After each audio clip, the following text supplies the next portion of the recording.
Salah satu penyebab PHK adalah karena memang daya saing kita itu kurang, ya, resilience.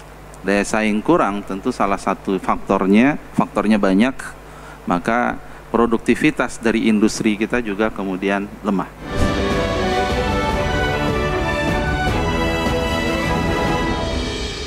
Menteri Ketenagakerjaan Yasir Lee mengungkapkan Master Plan Produktivitas Nasional menjadi salah satu fokus Kementerian Ketenagakerjaan. Ya, menurutnya produktivitas nasional menjadi kunci penting mendorong daya saing industri di kancah global.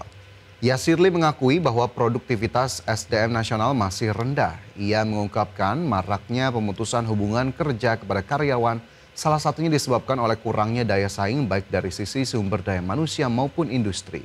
Untuk meningkatkan daya saing produk nasional, Yasir Lee meminta bonus demografi yang dimiliki Indonesia harus dimanfaatkan semaksimal mungkin agar mampu memberikan value bagi produktivitas ketenagakerjaan nasional.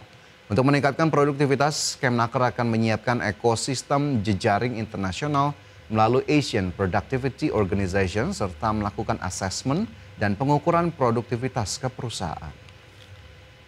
Salah satu penyebab PHK adalah karena memang daya saing kita itu kurang, ya, resilience. Daya saing kurang tentu salah satu faktornya banyak, maka produktivitas dari industri kita juga kemudian lemah. Kemampuan kita untuk menggunakan resources yang tersedia untuk kemudian menghasilkan produk, kemudian orang bisa lebih murah, lebih efisien, ya, kemudian berkualitas lebih baik. Dan itu semua menggambarkan produktivitas dalam konteks mikro. Kemudian Menteri Dalam Negeri Tito Karnavian mengungkapkan untuk keluar dari negara middle income trap, Indonesia harus melakukan industrialisasi. Tito menyebut industrialisasi bukan hanya dalam bidang teknologi manufaktur saja, namun juga harus diperluas ke sektor pertanian, perkebunan, perikanan yang tidak banyak dimiliki negara lain. Tito menilai potensi sektor-sektor tersebut sangat besar untuk mendorong pertumbuhan ekonomi dalam negeri. Tito mengakui Indonesia masih lamban menjalankan hilirisasi. Indonesia hanya mampu menjual raw material saja, di mana Tito mencontohkan hasil perkebunan kelapa di Indonesia hanya dijual dengan harga Rp3.000 per kilogram. Namun di negara Tiongkok yang melakukan hilirisasi, produk kelapa harganya bisa mencapai Rp145.000 per liter. Indonesia ini memiliki khas kekuatan dari sisi pertanian, perkebunan, perikanan yang mungkin nggak dimiliki banyak negara lain, Pak.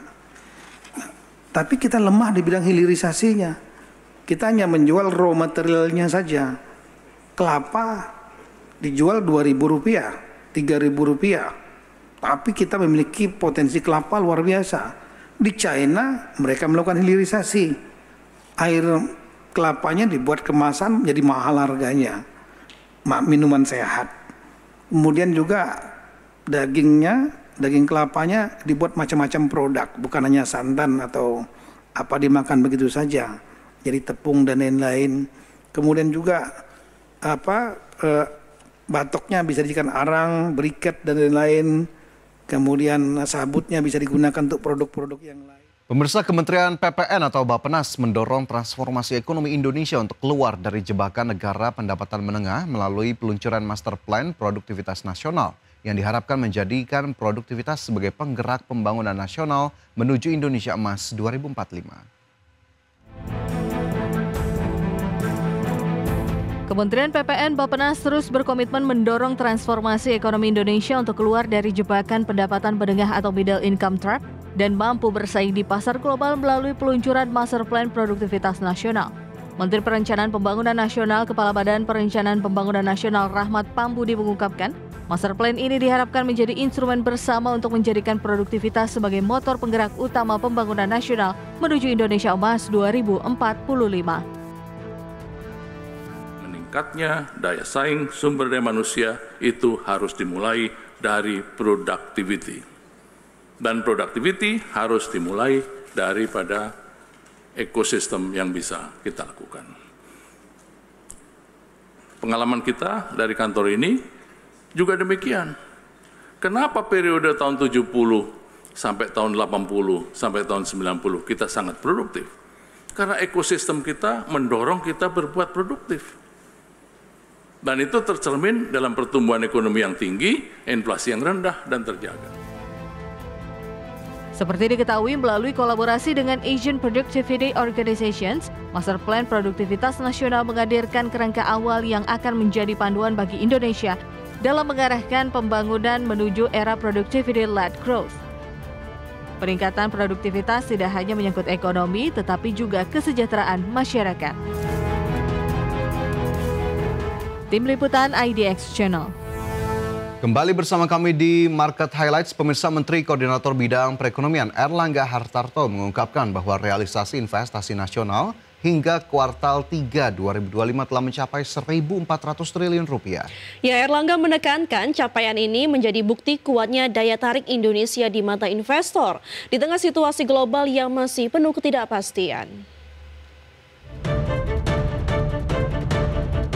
Menteri Koordinator Bidang Perekonomian Erlangga Hartarto mengungkapkan bahwa realisasi investasi nasional hingga kuartal 3 2025 telah mencapai 1.400 triliun rupiah. Capaian ini sudah setara 73,68% dari target investasi tahun ini sebesar 1.900 triliun rupiah. Erlangga menekankan bahwa capaian ini menjadi bukti kuatnya daya tarik Indonesia di mata investor di tengah situasi global yang masih penuh ketidakpastian. Pemerintah juga terus menggenjot peran investasi sebagai penggerak pertumbuhan ekonomi dan penciptaan lapangan kerja. Menurut Erlangga, berbagai program strategis telah dijalankan, seperti penyaluran kredit usaha rakyat ke 3,46 juta pelaku UMKM dan program KUR perumahan yang ditargetkan membiayai pembangunan 320.000 rumah. Dari CEO Danantara, ini di kuartal ketiga targetnya tercapai, jadi sekitar 1.400 triliun. Dari target kita di akhir tahun ini, Pak Basuki, 1.900 triliun. Kenapa investasi penting? Karena salah satu komponen daripada pertumbuhan ekonomi adalah investasi, dan investasi juga terkait langsung dengan lapangan pekerjaan. Cadangan devisa kita juga baik. Tak hanya itu, deregulasi perizinan usaha juga telah dilakukan melalui regulasi baru yang mulai berlaku 5 Oktober 2025 yang mewajibkan semua instansi menerbitkan izin usaha maksimal dalam 20 hari kerja. Jika izin tidak terbit dalam waktu tersebut, maka otomatis dinyatakan keluar. Tim Liputan IDX Channel. Menteri Keuangan Purbaya Sadewa melakukan sidak ke kantor Bea dan Cukai dan Layanan Imigrasi Bandara Soekarno-Hatta, Tangerang, Banten pada Senin kemarin. Dikutip dari akun TikTok pribadinya, Purbaya Sadewa atau Menteri Keuangan terlihat didampingi Kepala Kantor Bea Cukai Soekarno-Hatta Sugeng Wibowo serta Kepala Kantor Imigrasi Bandara Soekarno-Hatta Galih Priya Kartika Perdana.